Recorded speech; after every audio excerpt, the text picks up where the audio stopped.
Nossa, que marca bonita! Vou copiar essa ideia para minha empresa. Corta essa! Aqui é a professora Aline e essa é a nossa 8ª lição de empreendedorismo e inovação.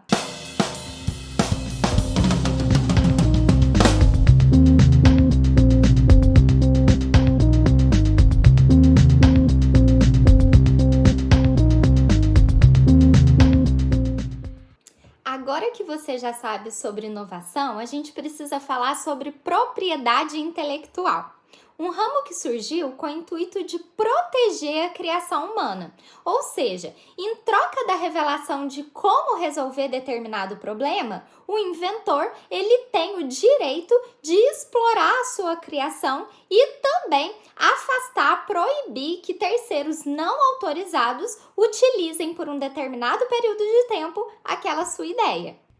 A propriedade intelectual nesse sentido também serve como um estímulo à inovação. Porque pensa só, você foi lá, ficou um tempão desenvolvendo e testando a sua ideia, lança ela no mercado e logo de cara qualquer pessoa já pode copiar? Então, para que a gente possa proteger o criador, a gente precisa da propriedade intelectual. A propriedade intelectual, portanto, ela vai envolver esse conjunto de mecanismos e institutos jurídicos que visam proteger a criação humana para garantir ao inventor que ele possa se apropriar das suas criações e também, aferir aí, pelo menos por determinado período de tempo, das recompensas pela própria criação. A propriedade intelectual ela possui diversas particularidades e tratamentos jurídicos e não é o nosso objetivo aqui entrar nesses meandros do direito. Mas existem alguns pontos centrais que é importante a gente abordar aqui. Primeiramente, todos os criadores de propriedade intelectual podem adquirir direitos sobre as suas obras, sendo esses direitos passíveis de serem cedidos ou transferidos para terceiros. Isso quer dizer que se você é o detentor de uma marca ou uma patente, por exemplo, você pode ceder o seu direito para alguém, ou seja, passar esse direito para outra pessoa, ou então você pode licenciá-lo, ou seja, mediante o pagamento de uma taxa ou royalty, como a gente costuma dizer, você pode passar o direito de exploração para um terceiro. Segundo, o exercício desse direito não pode ser feito de forma contrária à lei e às funções sociais. Ou seja, o exercício desse direito também não pode ser ilegal e nem ir de contra ao interesse da coletividade.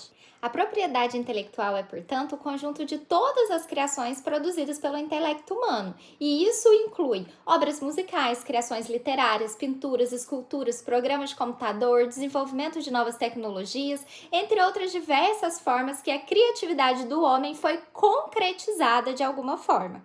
Nossa, eu tenho uma ideia muito legal, ó, é uma máquina que você entra, ela tem um geolocalizador e aí você coloca lá o destino que você quer ir, aperta um botão e ela te transporta para lá. Muito legal, né? Já vou até aproveitar e já vou pedir aí a propriedade intelectual para proteger essa minha ideia.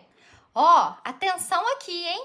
Ideias não são protegíveis. Eu preciso materializar, concretizar essa ideia, ou seja, mostrar como é que ela vai funcionar na prática para que eu possa ser protegido pela propriedade intelectual. Aí, dentro da propriedade intelectual, que é esse conjunto das criações humanas, a gente tem uma subdivisão que vai abarcar as criações que têm aplicação na indústria ou no comércio.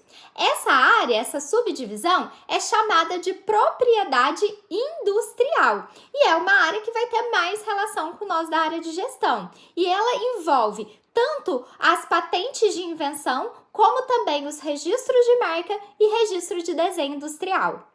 Aqui no Brasil, o órgão responsável por cuidar do sistema de proteção industrial é o INPE, Instituto Nacional de Propriedade Industrial.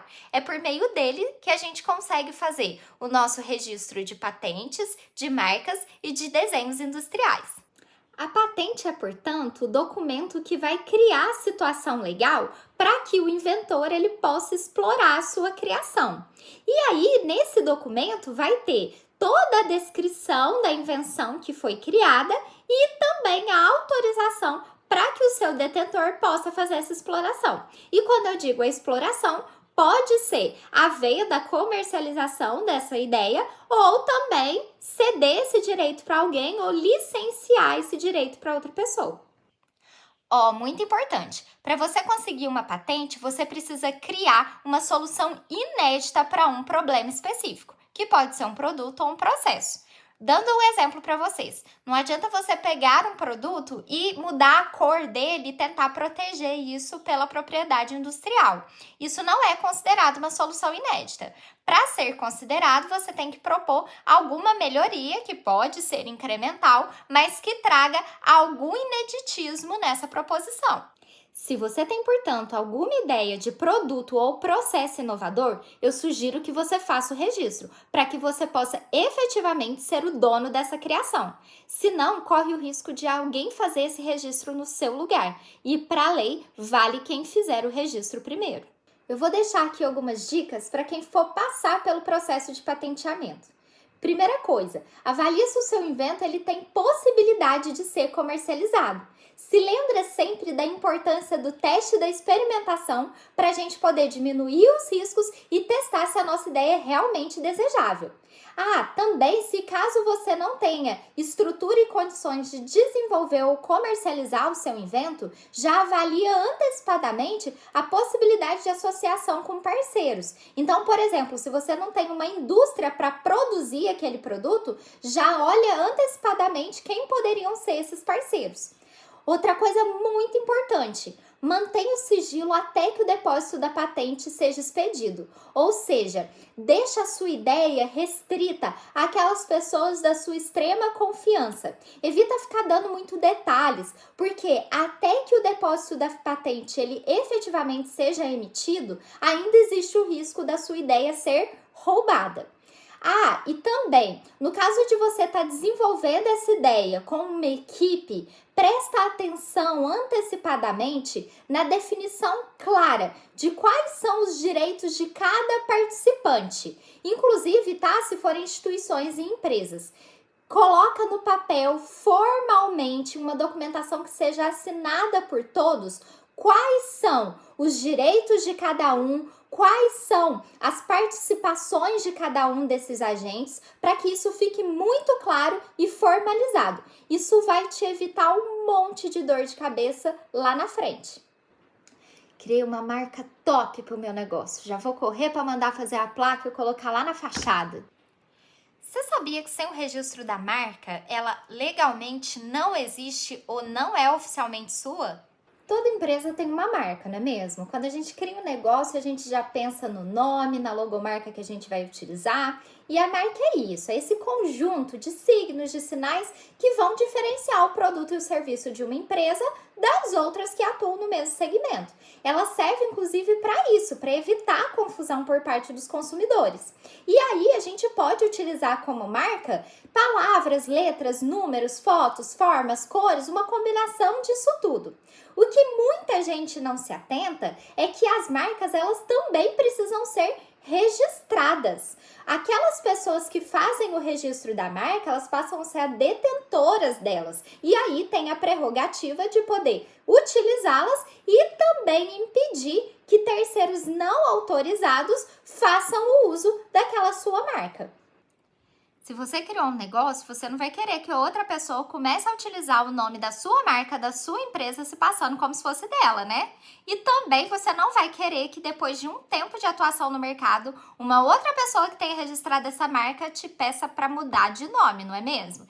Para evitar isso, já acesse o site do INPE e procure mais informações sobre o registro da marca.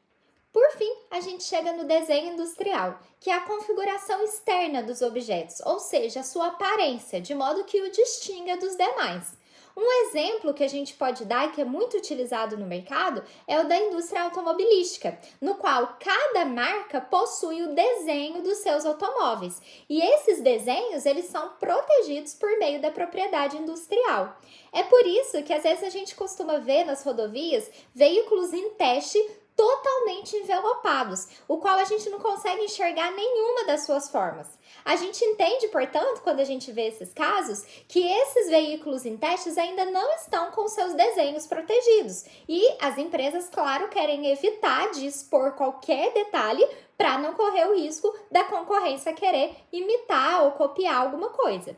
Além disso, a gente pode dar como exemplo também o design de joias, de calçados, de móveis. Tudo isso é possível de proteção pelo desenho industrial e ela vai se relacionar justamente à proteção dessa aparência. Só não se esqueça, para você poder proteger uma nova forma ou design, ela precisa trazer algo de inovador, alguma característica modificada em relação ao que já existe para que seja passível de proteção. Chegamos então ao final da nossa última lição dessa série de empreendedorismo e inovação. Agradeço a você que esteve aqui comigo, espero poder ter contribuído de alguma forma. Se puder, deixa um joinha para eu saber que você gostou e também deixa nos comentários qual foi a parte que você achou mais interessante ou que trouxe um conhecimento que mais te agregou. Eu espero vocês em próximas jornadas. Até mais! Sucesso! Tchau, tchau!